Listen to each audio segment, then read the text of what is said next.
fall asleep easily and with benefit.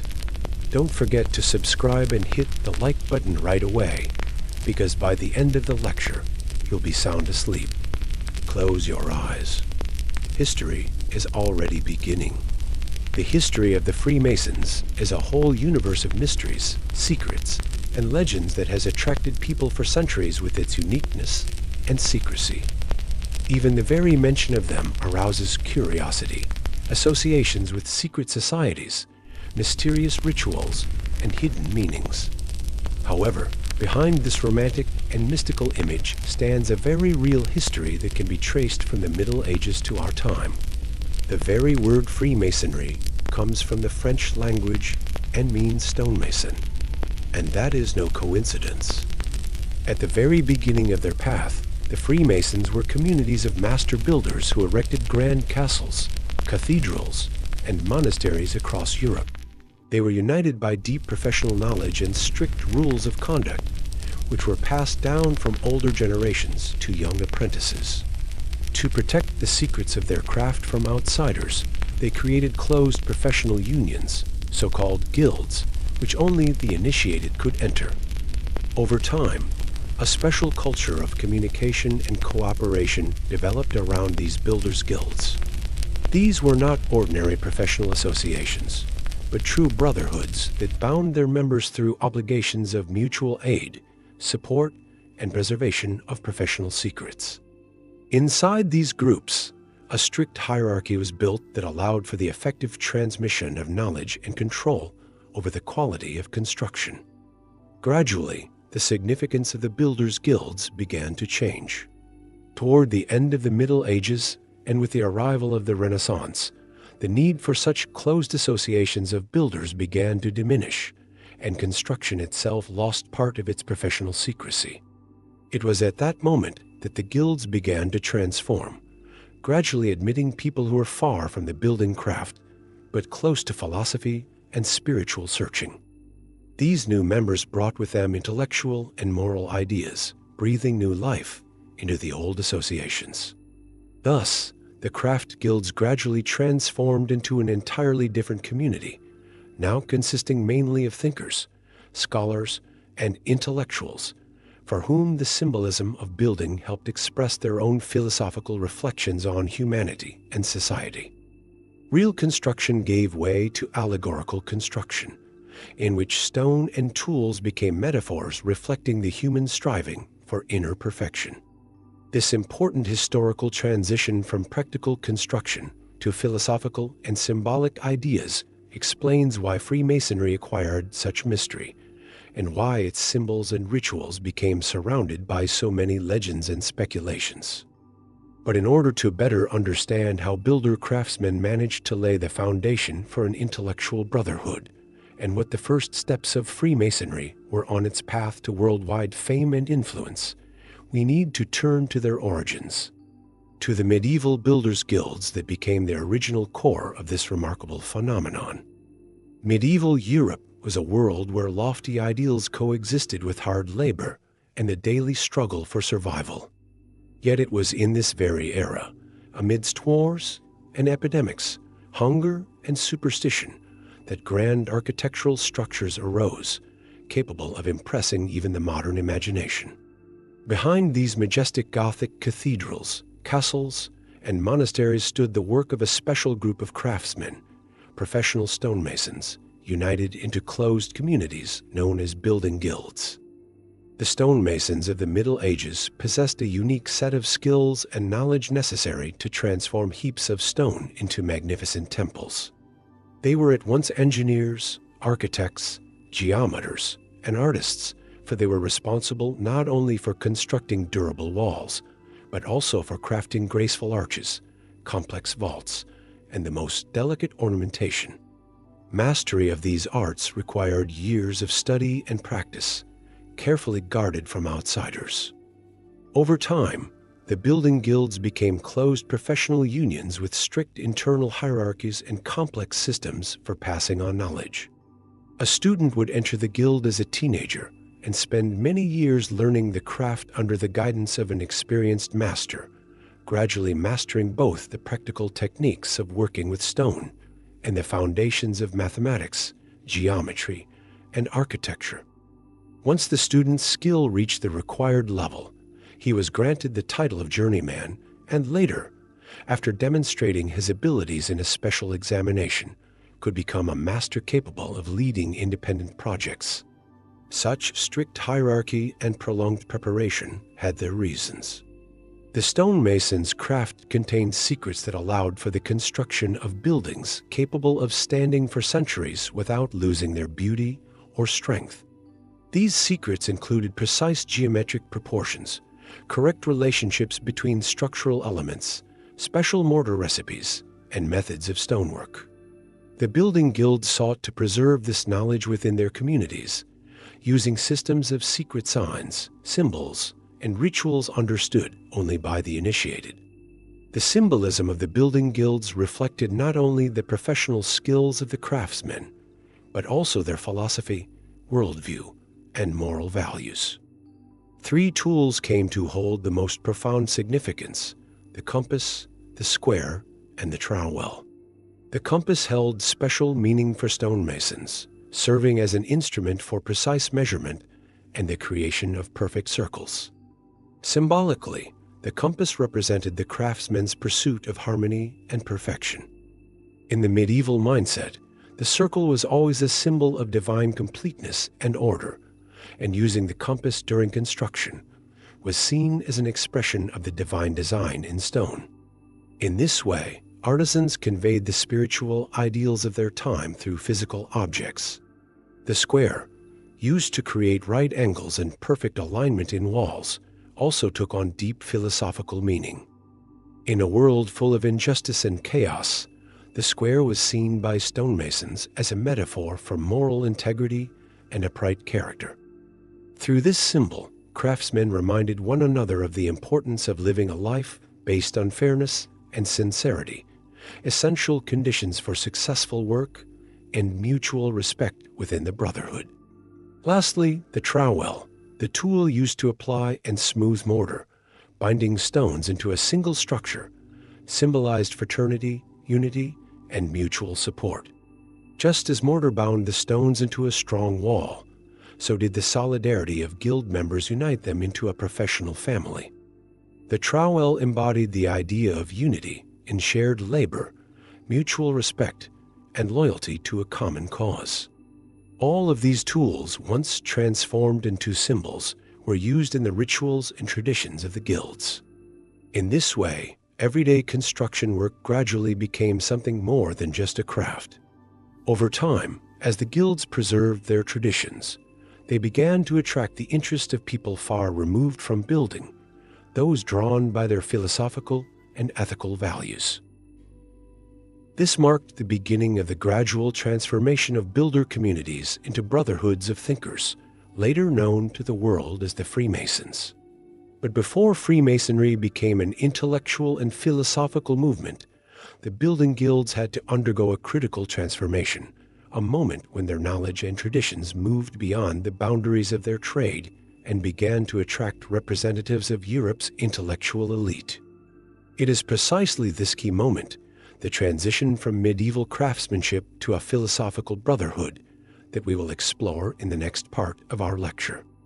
The transition of the builders' guilds from practical craft to a philosophical and intellectual community began at the end of the 16th century and developed most actively in the 17th century. During this period, medieval Europe entered an era of profound transformation. The rise of science, the weakening of church influence, and the emergence of new ideas about the world and humanity created fertile ground for significant changes within Masonic lodges as well.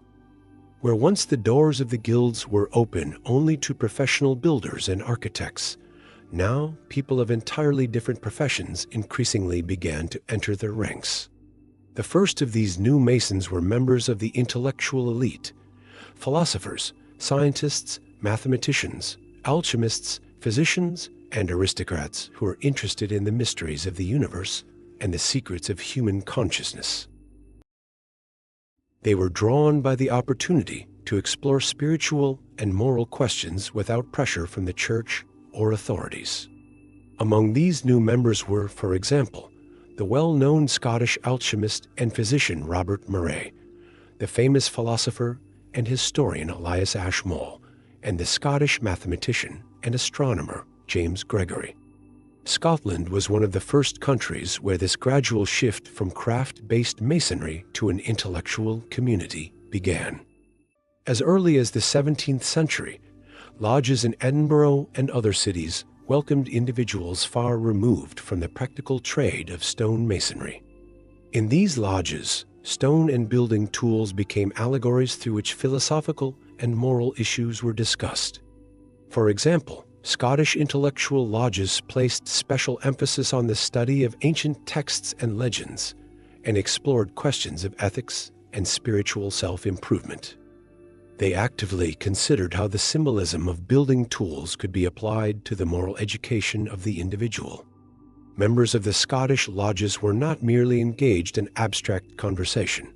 They also cultivated a distinct internal culture that combined ancient legends, esoteric ideas, and strict codes of conduct. Lodge meetings took place in private settings, by candlelight, surrounded by mysterious symbols and rituals inspired by old construction traditions. It was in this atmosphere that the tradition of accepting new members through initiation was formed, a special rite of passage in which the candidate had to demonstrate their understanding of the lodge's moral and philosophical principles.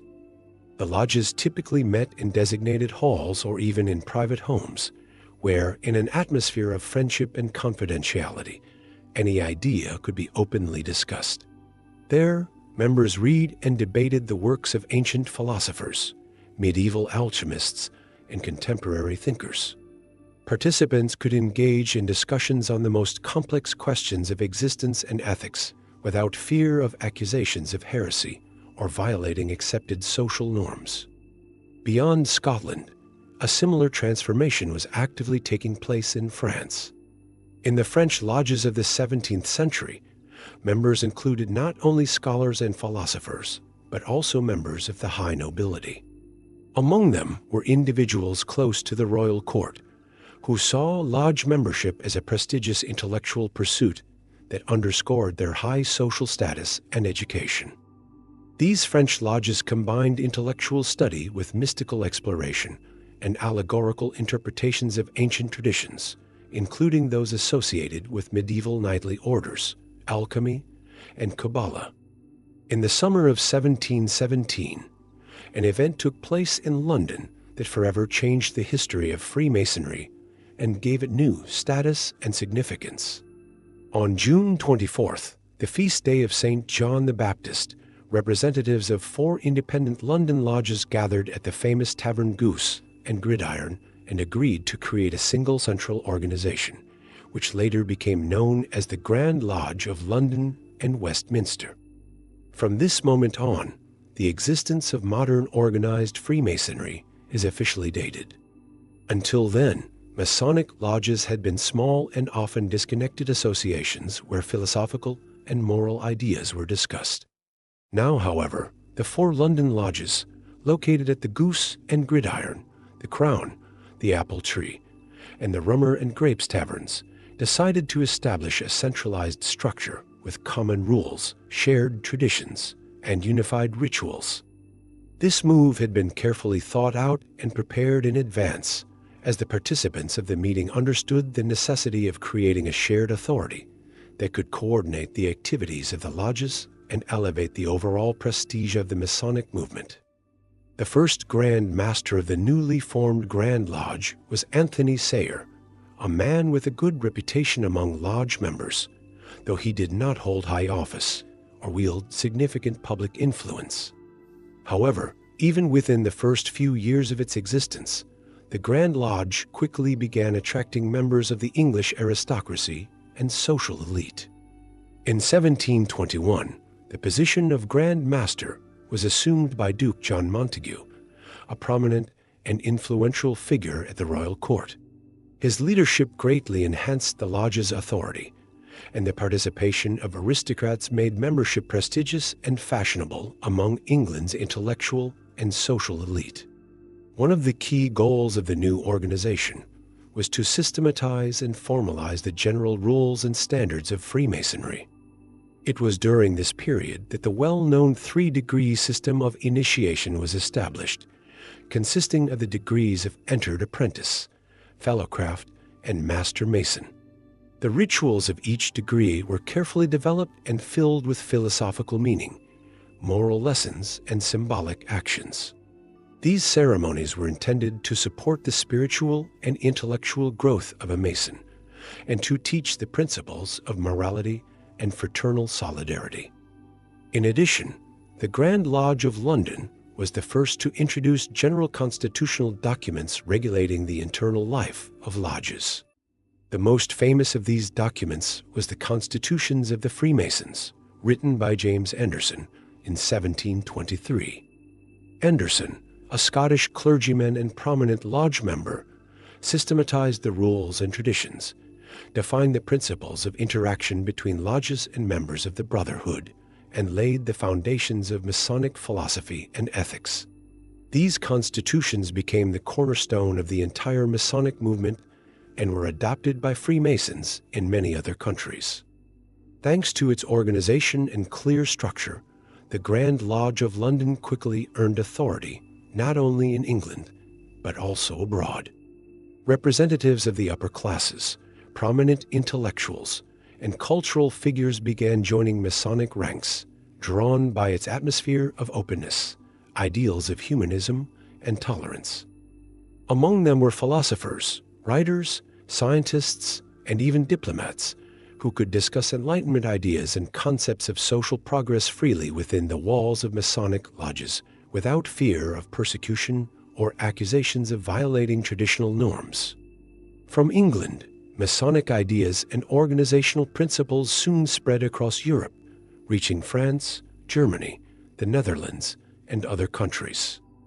Within a few decades, Masonic lodges would also appear in North America, gaining increasing popularity and influencing the intellectual and political life of entire continents.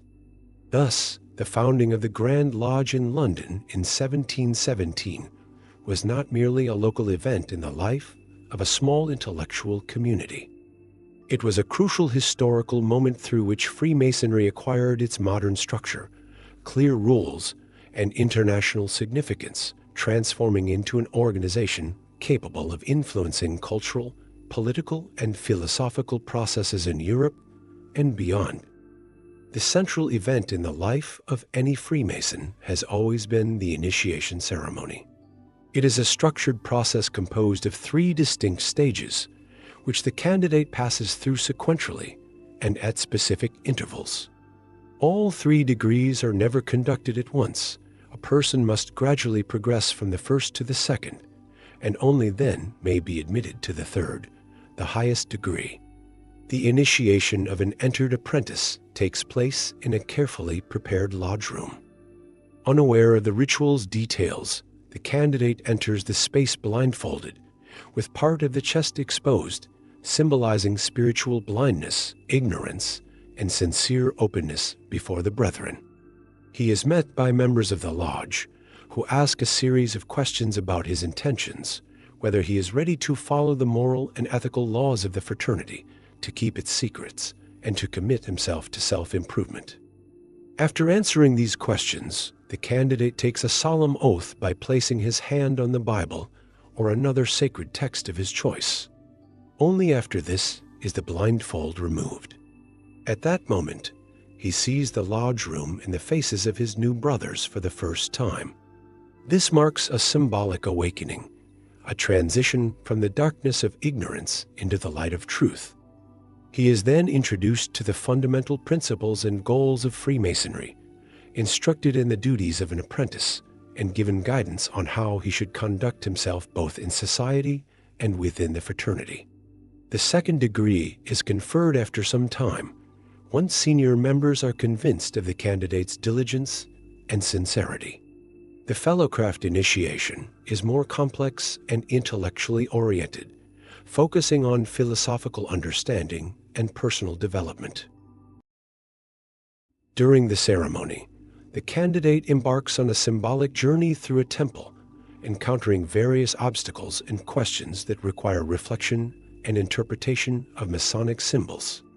The fellowcraft is asked to respond to questions about his duties to society and to the brotherhood, about the meaning of Masonic moral values, and to demonstrate his understanding of the symbols studied in the first degree.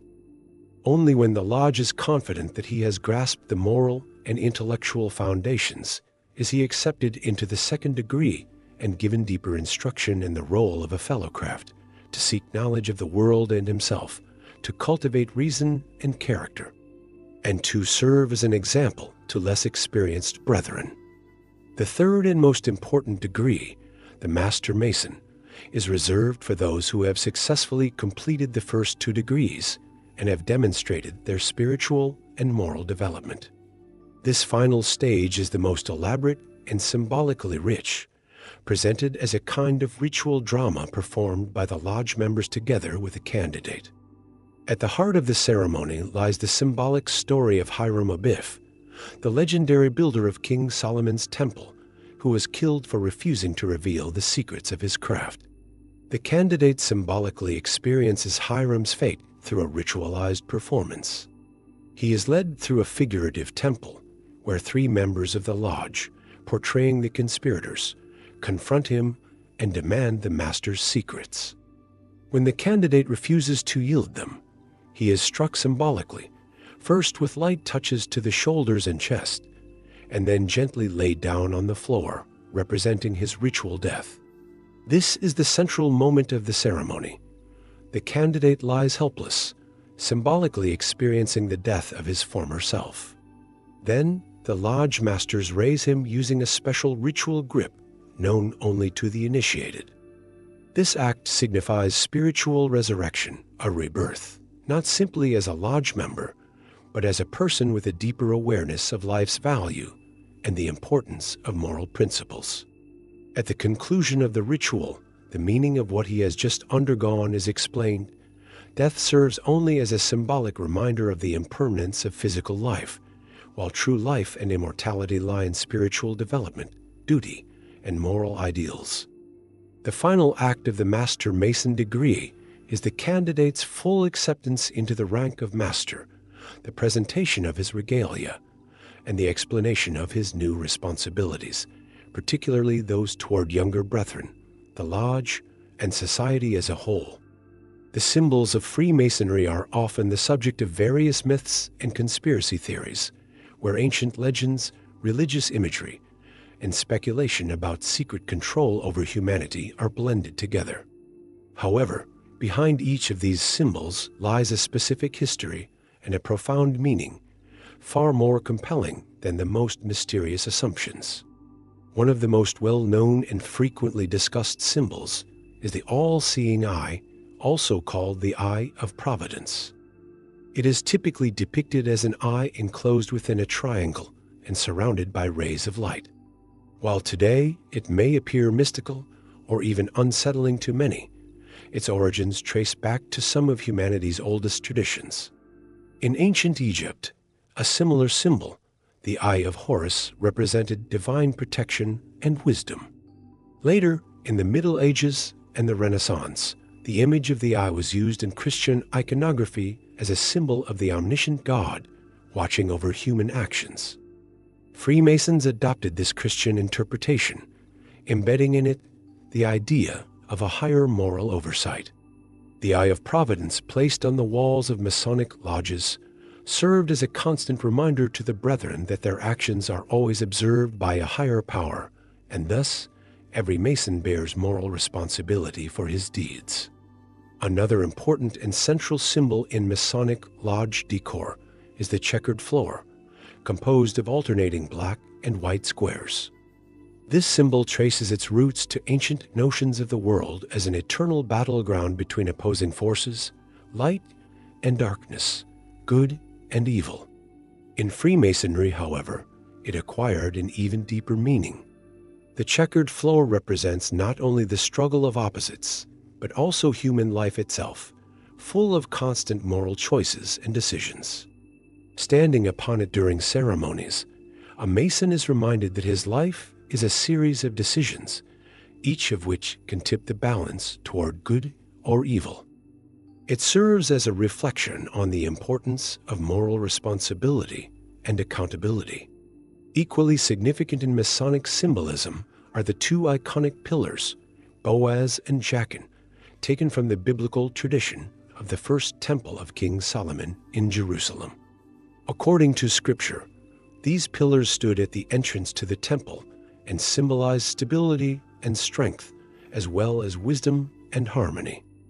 For Freemasons, the pillars gained a philosophical meaning, representing the dual aspects of human existence, the material and the spiritual.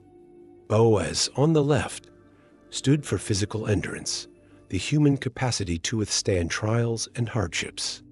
Jachin, on the right, represented intellectual and spiritual growth, the aspiration toward wisdom and inner development. Together, the pillars remind every Mason that a harmonious life is impossible without balancing the spiritual and the material, reason and willpower. Finally, one of the most recognizable and enigmatic symbols of Freemasonry is the pyramid, often shown in combination with the all-seeing eye. Many associate this image with ancient Egyptian architecture or occult practices. But the true meaning of the pyramid in Masonic symbolism lies elsewhere. The pyramid serves as an allegory for the spiritual ascent of the individual, the journey toward moral and intellectual perfection.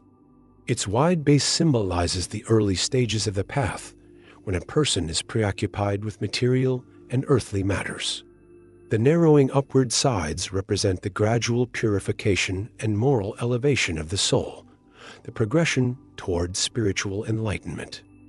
The eye at the top of the pyramid symbolizes the attainment of this higher state, when a person is able to see the world from the perspective of wisdom, spiritual knowledge, and moral clarity. Interestingly, the pyramid with the eye first gained widespread attention due to its appearance on the United States $1 bill in 1782.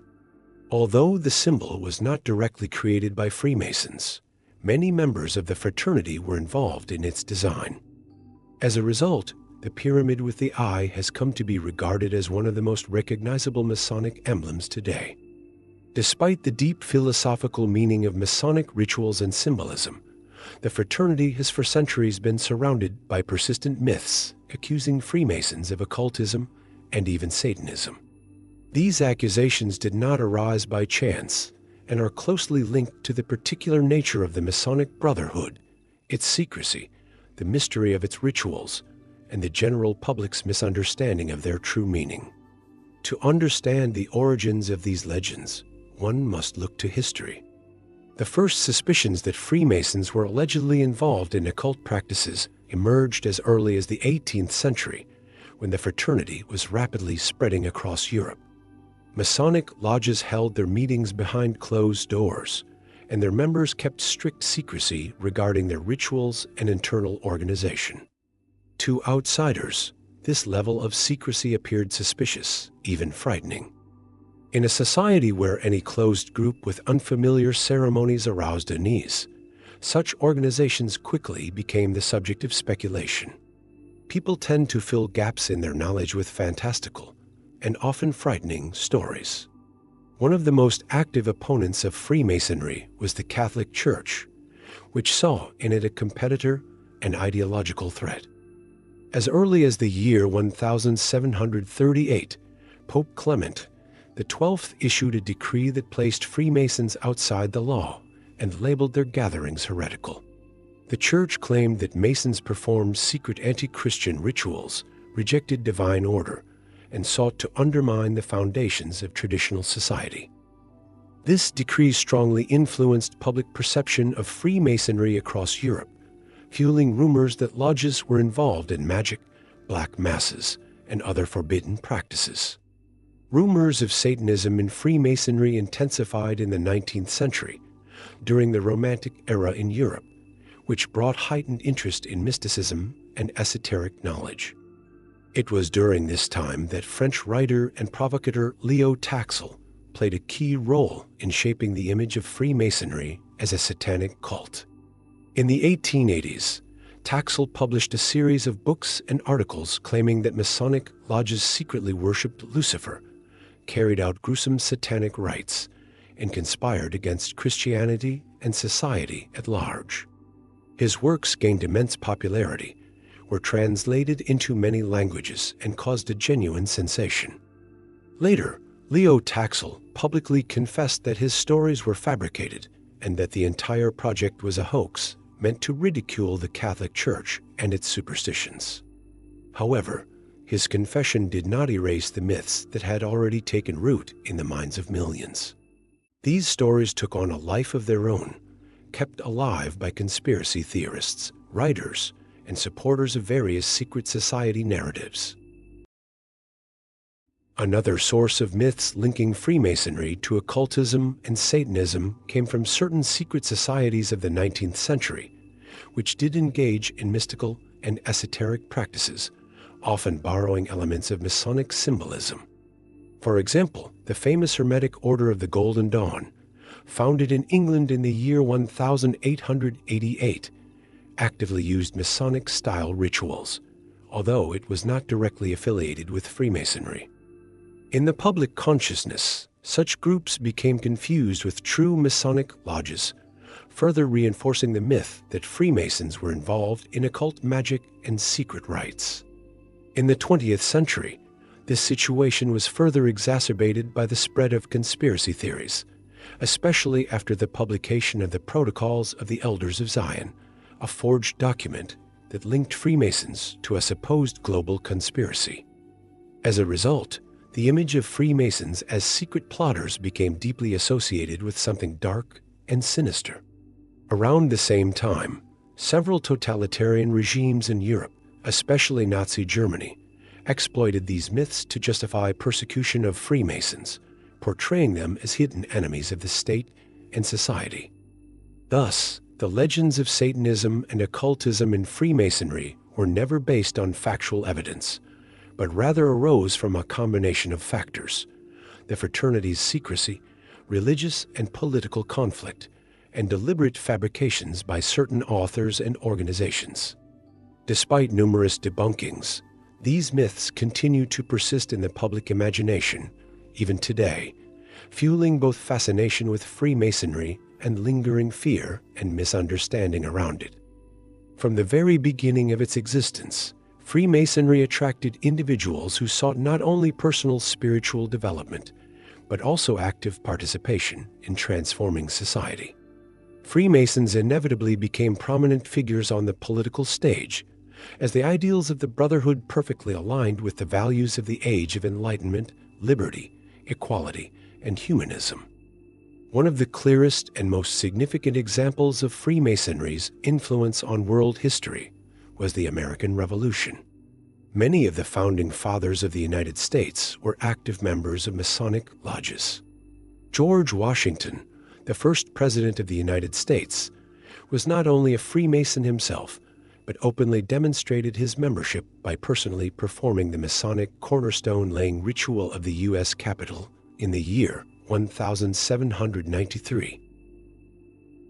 A little-known but fascinating fact: on that day, Washington wore a traditional Masonic apron, and the ceremony included symbolic gestures and readings of special texts that emphasized the importance of a new nation founded on the principles of brotherhood and equality. Equally important was the role of Benjamin Franklin, who not only helped draft the Constitution and the Declaration of Independence, but also actively used his connections in French Masonic circles. It was largely thanks to Franklin's diplomatic efforts in French lodges that the United States received critical support from France in the form of weapons, naval forces, and funding. Franklin was held in high regard among European Freemasons and even participated in the work of the famous Parisian lodge, the Nine Sisters, where he was received with honors worthy of royalty. Another vivid example of Masonic influence on politics was the French Revolution of the year 1789. Many of its leaders were indeed Freemasons, including Count Mirabeau, Georges Danton, and Marquis de Lafayette. Lafayette, the hero of two revolutions, became a central figure uniting liberal-minded nobles and members of the bourgeoisie. He belonged to the Parisian lodge, St. John's Lodge, where ideas of constitutional monarchy and civil liberties were actively discussed. Moreover, Masonic lodges were among the few places where members of different social classes in France could openly speak about the need for radical change without fear of persecution or censorship. This played a key role in the adoption of the revolutionary motto, liberty, equality, fraternity. Freemasonry also played a significant role in the struggle for independence in Latin America in the early 19th century. At the center of this movement was the legendary Simon Bolivar, who liberated Venezuela, Colombia, Ecuador, Peru, and Bolivia from Spanish rule. Bolivar joined a Masonic lodge in London in the year 1803, where he was introduced to progressive European ideas of liberty and equality. He later actively used the Masonic network to rally support from revolutionaries across the continent. In Latin America, Masonic lodges became centers for organizing uprisings, bringing together people of different nationalities and social backgrounds in a shared fight against colonialism. Through this Masonic network, Bolivar was able to build a broad international coalition of independent supporters. Freemasons also played a key role in the unification of Italy. The legendary revolutionary and national hero Giuseppe Garibaldi was a proud and open member of Masonic lodges. In the year 1864, Garibaldi was elected Grand Master of the Grand Orient of Italy. Through this position, he succeeded in uniting various revolutionary and liberal groups across the country. There is evidence that Garibaldi and his followers deliberately used Masonic symbols and rituals to inspire unity and revolutionary spirit among their soldiers. As a result, Italy gained national independence and became a unified state. In Britain, too, Freemasons actively influenced political and social developments during the 18th and 19th centuries. It is known that Winston Churchill, the future Prime Minister of the United Kingdom, was initiated into a Masonic lodge in the year 1901, though he did not remain an active member. Nevertheless, his involvement symbolized the strong position Freemasonry held among the British elite. Earlier in the 19th century, British Masonic lodges contributed significantly to reforms in education, charity, and social welfare, establishing schools and shelters for the poor. Thus, Freemasonry was never a hidden hand secretly ruling the world, as conspiracy theorists often claim. In reality, it offered influential individuals an intellectual platform for discussing and shaping ideas capable of transforming society. Thanks to its high ideals, such as equality, fraternity, and humanism, Freemasonry played a notable role in many major historical events, from the American Revolution to the Latin American Wars of Independence and the unification of Italy, thereby exerting a lasting and tangible influence on the course of world history. Perhaps no secret society in history has been subjected to as many speculations and accusations of conspiracy as the Freemasons. From the very beginning, they found themselves at the center of the most improbable conspiracy theories, from allegations of manipulating global events to establishing a single secret world government. The first serious wave of suspicion regarding a global Masonic conspiracy emerged shortly after the French Revolution. In 18th century Europe, shaken by radical changes, there was a growing need to explain such a sudden upheaval, not through historical causes, but through the influence of hidden forces. This gave rise to the popular theory of Augustin Béraud, who in his book Memoirs illustrating the history of Jacobinism, claimed that the revolution was the result of a deliberate conspiracy by Freemasons, Enlightenment thinkers, and Jacobins. Béraud argued that the lodges were intentionally fostering revolutionary sentiment to destroy traditional institutions of power and religion. His book became a bestseller, and its ideas quickly spread across Europe, solidifying the image of Freemasons as revolutionary conspirators. The next major episode in the history of Masonic myths was the notorious hoax created by Leo Taxil. Taxil, a former anti-clericalist who later returned to Catholicism, set out to discredit Freemasons by portraying them in his books as Satanists and worshippers of Lucifer. He invented a secret organization called the Palladium, which supposedly controlled all Masonic lodges around the world and served the forces of evil. His fantastical stories were taken seriously, even by the Vatican, and were printed in hundreds of thousands of copies. However, in the year 1897, Taxil publicly admitted that it had all been a fabrication, a grand hoax meant to mock the Catholic Church and its superstitions. Nevertheless, the damage to Freemasonry's reputation had already been done, and the idea of Freemasons as devil worshippers became deeply rooted in public consciousness. As we already know, the early 20th century saw the rise of another infamous hoax, the Protocols of the Elders of Zion. This forged document described an alleged secret plan for world domination, supposedly orchestrated by Jewish and Masonic conspirators seeking to destroy traditional states, monarchies, and establish their own global rule. Even though the document was officially exposed as a forgery in the year 1921, it was still widely used by various anti-Semitic and anti-Masonic movements, including Nazi propaganda. This further cemented the image of Freemasons as a secretive group bent on world control. Interestingly, the myth of a unified global Masonic leadership, the so-called world government, completely ignores the actual structure of Freemasonry. Lodges have never been subordinate to a single international center. No supreme Masonic leader has ever existed to direct the actions of Freemasons worldwide. On the contrary, Masonic organizations have always maintained autonomy and independence, and have, at times, even found themselves in conflict due to differences in views or interests.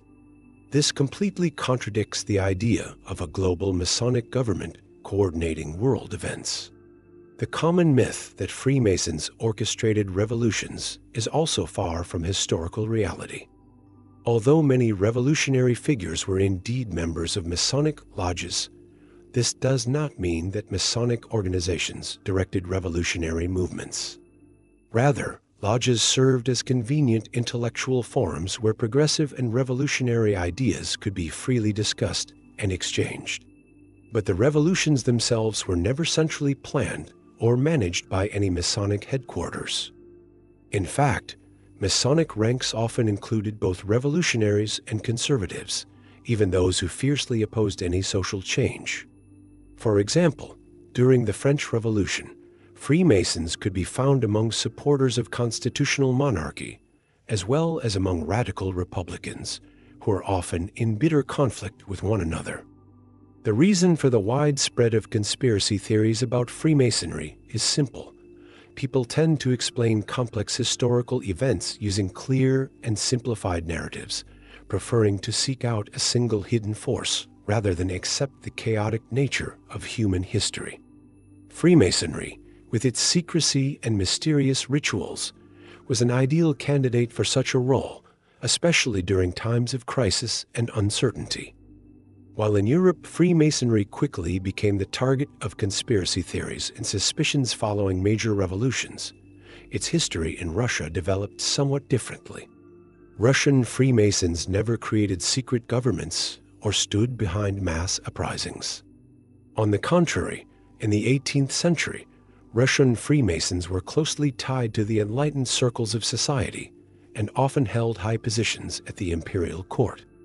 However, the attitude of Russian monarchs toward Freemasonry changed drastically depending on the personality of the emperor and the political atmosphere in the country. Freemasonry entered Russia during the reign of Peter the Great, but it truly flourished under Catherine the Great, especially in the second half of the 18th century. Although the Empress herself never joined a lodge and regarded them with some suspicion, many influential Freemasons were part of her close circle and played a major role in shaping cultural and social life.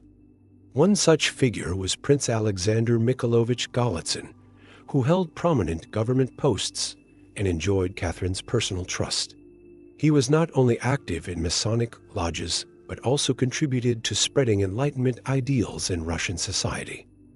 At the time, Masonic lodges brought together the intellectual elite of the Russian nobility, from powerful aristocrats and statesmen to prominent writers and thinkers. One of the most respected and well-known lodges was 3 Stars, founded in St. Petersburg. Among its members were such figures as journalist and publisher Nikolai Novikov, senator and political figure Ivan Yelagin, writer Alexander Radishev, and many others. A key feature of Russian Freemasonry was its focus not on revolution, but on moral and spiritual improvement of society. Lodge members were active in charitable work, founded printing presses and libraries, and published journals and books promoting ideas of personal development, enlightenment, and public good.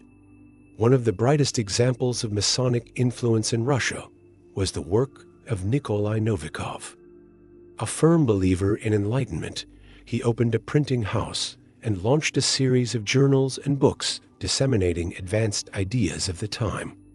Thanks to Novikov, Russia saw the first widespread publication of works by French Enlightenment philosophers, along with books on natural sciences, economics, and philosophy.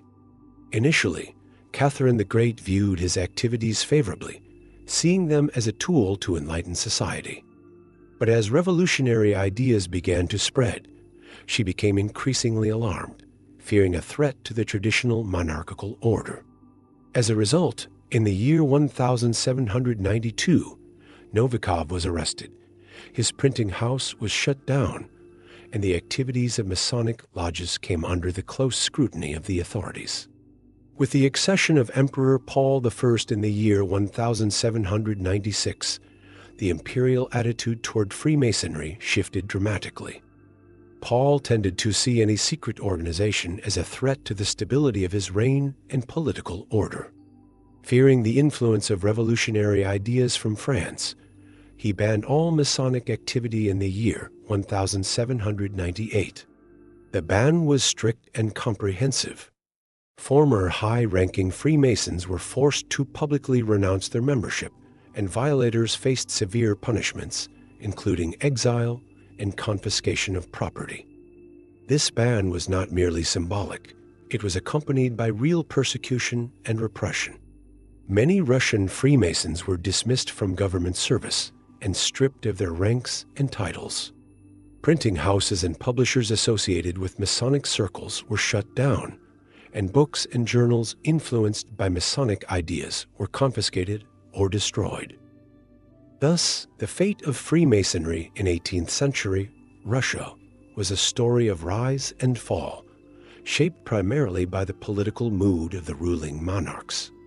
Under Catherine the Great, Freemasons operated relatively freely, spreading Enlightenment ideals. But under Paul I, they faced brutal suppression, which abruptly ended their public activity and drastically altered the future of Russian Freemasonry.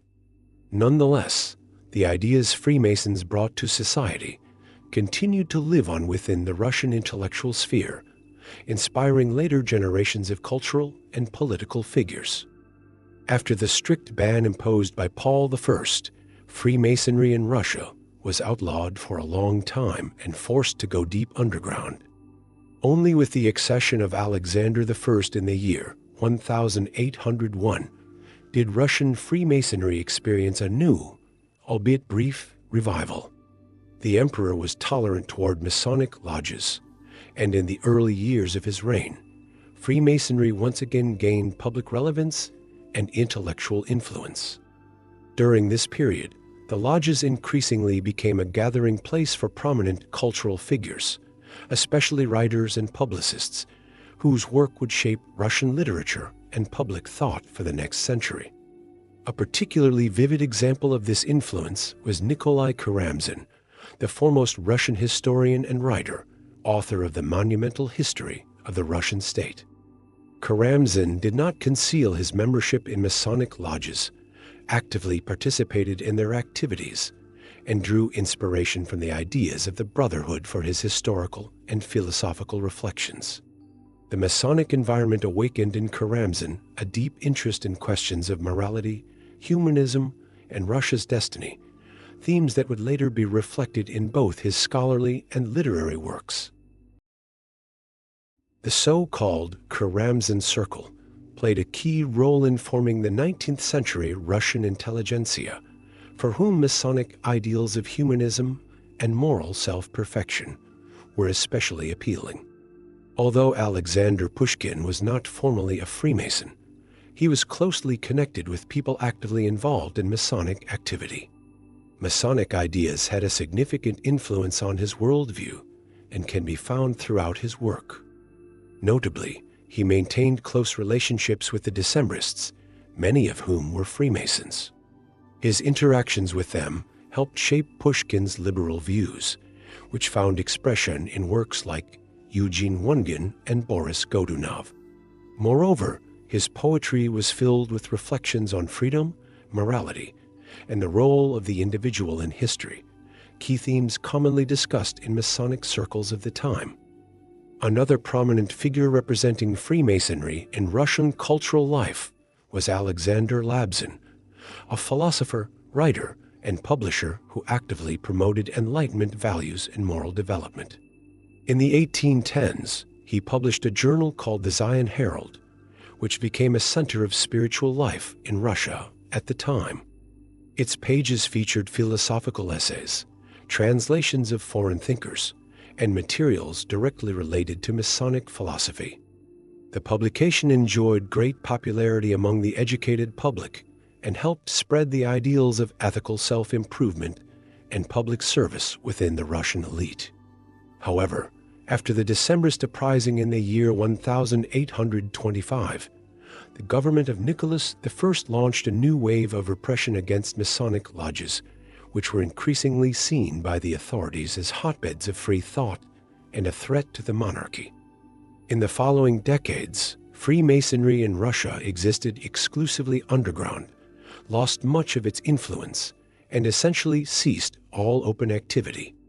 A brief revival occurred in the early 20th century when, after the revolution of 1905, various social and intellectual movements became active again.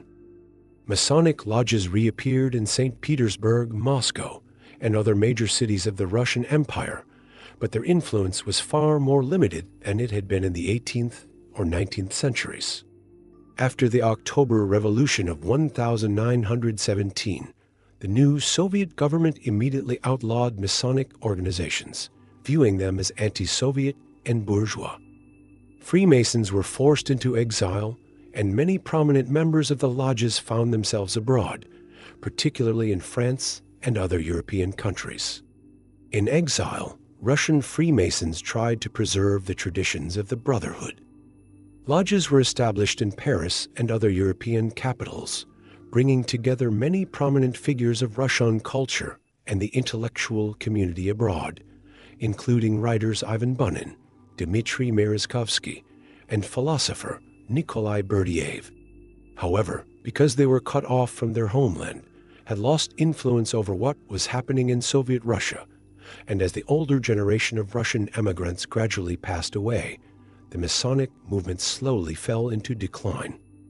Throughout the entire 20th century, Freemasonry remained completely banned in the Soviet Union. It was viewed as an ideological enemy, a secret organization incompatible with the communist system. Only at the end of the century, during the Perestroika era, and after the collapse of the Soviet Union, did attempts begin to revive Masonic lodges in Russia, but now in a completely different political and social context, without their former influence or widespread support. Today, Freemasonry is not a relic of the past, but a very much living, though far less mysterious than before, social phenomenon. Modern Masonic organizations operate openly in nearly every country in the world, although myths about them remain widespread. But what does the Brotherhood actually represent in our time, and what is its real role? According to the most recent estimates, there are about 6 million Freemasons worldwide, with numbers varying by country. The largest number of Masons live in the United States, where more than 2 million people are members of lodges. American Freemasonry is especially open. Masonic lodges in the U.S. engage in public activities, hold official events, and even offer tours of their historic buildings for the general public.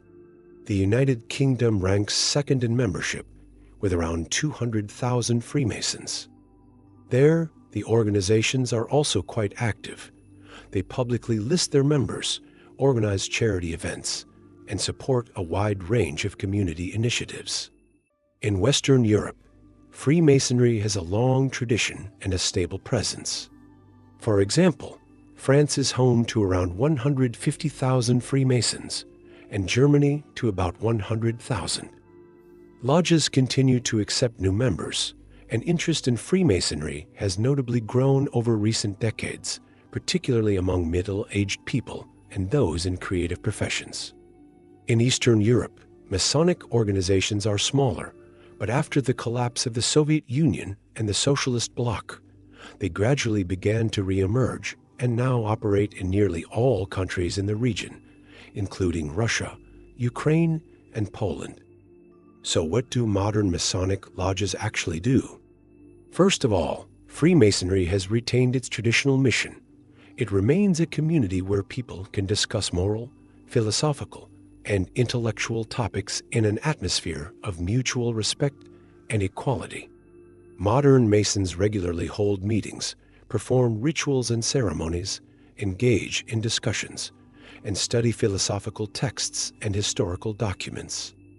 However, unlike in the past, these discussions no longer carry the secrecy that once fueled so many myths. The main area of focus for 21st century Freemasonry is charity and social work. In countries like the United States and the United Kingdom, Masons donate tens of millions of dollars each year to support medical research, children's hospitals, educational programs, and universities, as well as various humanitarian projects around the world. Masonic organizations fund hospitals, assist children with serious illnesses, organize free clinics, and run programs for the poor and elderly. In some countries, such as the U.S., Masonic hospitals and medical centers are considered among the best in terms of service and care. Another important area of Masonic activity is the support of education and culture. Lodges often sponsor schools and academic institutions, provide scholarships to talented students, and fund programs for the preservation of historical heritage and the restoration of architectural landmarks. For instance, in the United Kingdom, Masons regularly donate large sums for the restoration of historic buildings, not only those tied to Freemasonry, but also those of national and cultural significance. When it comes to political influence, modern Freemasonry differs greatly from its role in the 18th and 19th centuries. Today, Freemasonry explicitly emphasizes its apolitical nature. Lodges forbid open discussion of political and religious issues during meetings in order to avoid division and conflict within the brotherhood. This rule is widely upheld and strictly enforced by Masonic leadership. As a result, the actual influence of Freemasons on politics and decision-making today is minimal and far less than it was in the past.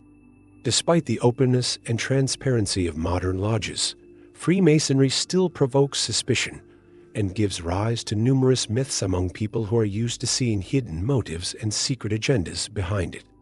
In reality, Freemasonry in the 21st century is a philosophical and charitable organization focused primarily on moral self-development, mutual support, and humanitarian work. Modern Freemasons openly share their goals, publish information about their members and activities, and strive to maintain a positive public image, dispelling centuries-old myths and misunderstandings.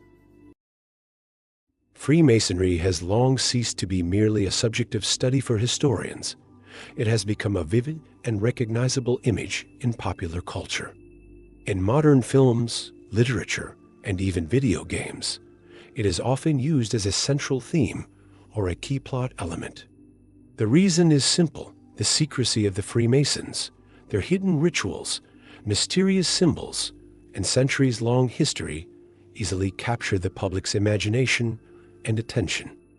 Perhaps the most famous example of this cultural influence is the novel The Da Vinci Code by American writer Dan Brown. While the book formally deals with the mysteries of the Catholic Church and secret societies linked to ancient esoteric traditions, it significantly fueled interest in Freemasonry, making secret brotherhoods one of the most talked-about topics of the early 21st century. Brown's subsequent works, especially The Lost Symbol, are explicitly centered around Freemasons and their legends. In these books, the Brotherhood is portrayed as a guardian of ancient knowledge and a powerful force influencing global events. Despite the author's artistic liberties and exaggerations, these works had a noticeable impact on the public image of Freemasonry, turning it into a subject of worldwide discussion and curiosity. Another notable example is the popular adventure film National Treasure, starring Nicolas Cage, in which the plot revolves around a quest for hidden knowledge and treasure protected by Freemasons for centuries. The film, while not aiming for historical accuracy, presents the Masons as keepers of cultural and historical legacy. More than just an entertaining blockbuster, it helped introduce the idea of Freemasonry to a wide audience and contributed to its popular image. Beyond Dan Brown, dozens of other novels have made Freemasonry a central theme. One of the most striking examples is Foucault's Pendulum by Italian author Umberto Eco. In this deep and intellectual novel, Masonic and occult societies serve as the core of a complex narrative that explores the human tendency to believe in conspiracy and hidden meaning. Eco uses Freemasonry not to document historical facts, but as a lens through which to examine faith, mystery, and the ways these shape society. Video games have also embraced the Masonic image. The famous Assassin's Creed series directly engages with themes of secret societies, the Illuminati, and Freemasonry, portraying them as players in a centuries-long conflict. These games have enjoyed massive success, and their alternate history narratives and conspiracy-laden plots have significantly shaped how young audiences perceive Freemasonry. Despite being fictional, these games spark genuine interest in the history and legends of the Brotherhood among a new generation of fans. It is worth noting, however, that this widespread use of Masonic imagery in pop culture does not always benefit the real organization. Books, films, and games often distort historical facts and misrepresent the nature of Freemasonry, creating false impressions about what lodges actually do today.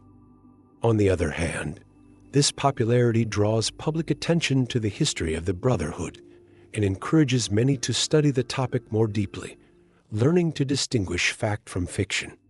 In this way, Freemasonry has firmly entered modern pop culture as a symbol of mystery, ancient knowledge, and secret rituals. Works featuring Masons spark widespread interest, fuel debates and speculation, and invite audiences to think about history, morality, and the spiritual side of life. And perhaps most importantly, it is precisely through this cultural presence that Freemasonry continues to live on, as a vibrant part of humanity's ongoing story. And with that, our journey into the mysterious and fascinating world of Freemasonry comes to an end. We've explored its history, its myths, its influence on politics and culture, and hopefully, we've helped separate fact from fiction. Thank you for watching, friends. Stay with us, subscribe to the channel, and we'll see you in future lectures.